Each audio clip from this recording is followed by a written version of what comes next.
نماز میں صرف فرض پڑھے اور سنتیں نہ پڑھے، اس کا عمومی مفہوم تو یہ بنتا ہے کہ جیسے فجر کی نماز میں اس نے 2 فرض پڑھے لیکن 2 سنتیں چھوڑ دی، ظہر کی نماز میں 4 فرض پڑھے لیکن جو پہلے کی 4 سنتیں اور بعد کی 2 سنتیں وہ چھوڑ دی۔ اسی طرح مغرب میں اور عشاء میں، عصر کے اندر تو سنتیں مؤکدہ ہوتی نہیں، سنتیں ہیں لیکن سنتیں غیر مؤکدہ ہیں۔ تو دیکھیں حکم یہ ہے کہ یہ جو نوافل ہوتے ہیں ان کی بڑی فضیلت ہے، ان کی بڑی عظمت ہے، اور قیامت کے دن اگر بندے کے فرضوں میں کچھ کمی رہ جائے گی، جیسے بھولے سے کسی آدمی نے بے وضو نماز پڑھ لی تھی، اس کو نہیں پتہ چلا، یا ناقص انداز کے اندر اس نے فرض پڑھے تھے، تو اللہ تعالیٰ ان سنتوں اور نوافل کے ذریعے اس کے فرضوں کی کمی پوری فرمائے گا۔ تو انہیں متممات اور مکملات کہا جاتا ہے کہ یہ فرائض کی تکمیل کرنے والی ہیں، یہ ان کو پورا کرنے والے ہیں۔ تو لہٰذا یہ سنتیں اور نوافل یہ بڑے اہم ہیں اور ان کے بڑے فضائل ہیں۔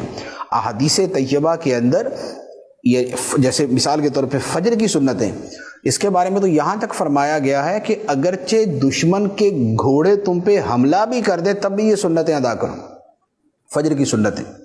اور جو باقی سنتیں ہیں ان میں بھی اپنی اپنی ان کی فضیلتیں بیان کی گئی، اور نبی پاک صلی اللہ تعالیٰ علیہ وسلم کا وہ معمول تھی، حتیٰ کہ نبی پاک علیہ الصلوۃ والسلام سفر و حضر میں یہ سنتیں ادا فرماتے تھے۔ تو لہذا سنتیں اور نوافل ترک نہیں کرنے چاہیے۔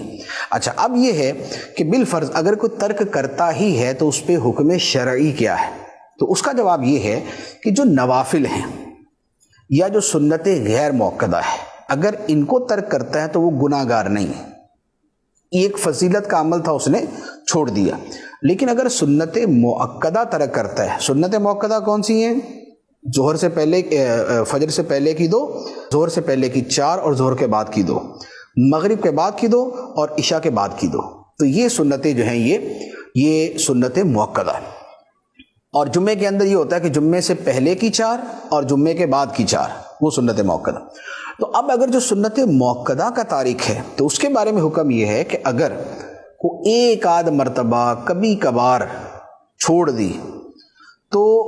اس پر گناہ نہیں ہے۔ ہاں، اس سے پوچھا جائے گا کہ کیوں چھوڑی، یعنی کہ اس سے پوچھ گچھ ہوگی، سرزنش ہوگی، لیکن اس پر گناہ نہیں ہے۔ لیکن اگر سنت مؤکدہ کے ترک کی عادت بنا لے کہ بار بار چھوڑتا ہے تو یہ جو سنت مؤکدہ کا ترک ہے یہ گناہ ہے، پھر اس پر گناہ ہوگا، اور پھر گناہ جو ہے وہ بہرحال عذاب کے مستحق ہونے کا سبب بنتا ہے۔ البتہ اس میں ایک اور صورت بھی ہے، وہ فقہاء کرام نے جو بیان فرمائی ہے وہ بڑی سخت صورت ہے۔ وہ یہ ہے کہ جو بندہ سنتیں یہ سمجھ کے چھوڑتا ہے کہ یار ان کی کیا اہمیت ہے، تو اس پر فقہاء کرام نے کفر کا حکم دیا ہے کہ اس نے سنتوں کی تخفیف کی ہے، توہین کی ہے، انہیں معمولی اور ہلکا سا سمجھا ہے، تو اس پر بڑا سخت حکم ہے۔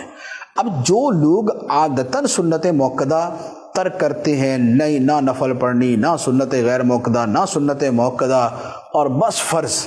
تو جو بالکل ہی ایسا معمول بنا لے تو ان کے بارے میں بڑا اندیشہ ہے کہ کہیں یہی وہ ہلکے پن والا اور یہ اس طرح کا ان کے دل کے اندر معنی و مفہوم نہ ہو کہ جس کے اوپر اتنا سخت حکم لگتا ہے۔ تو لہذا سنت ترک نہیں کرنی چاہیے، بلکہ یہ جو 12 سنت مؤکدہ ہیں ان کو ادا کرنے پر جنت کی بشارت ہے، اور انہیں ترک کرنے پر شفاعت سے محرومی کی وعید ہے۔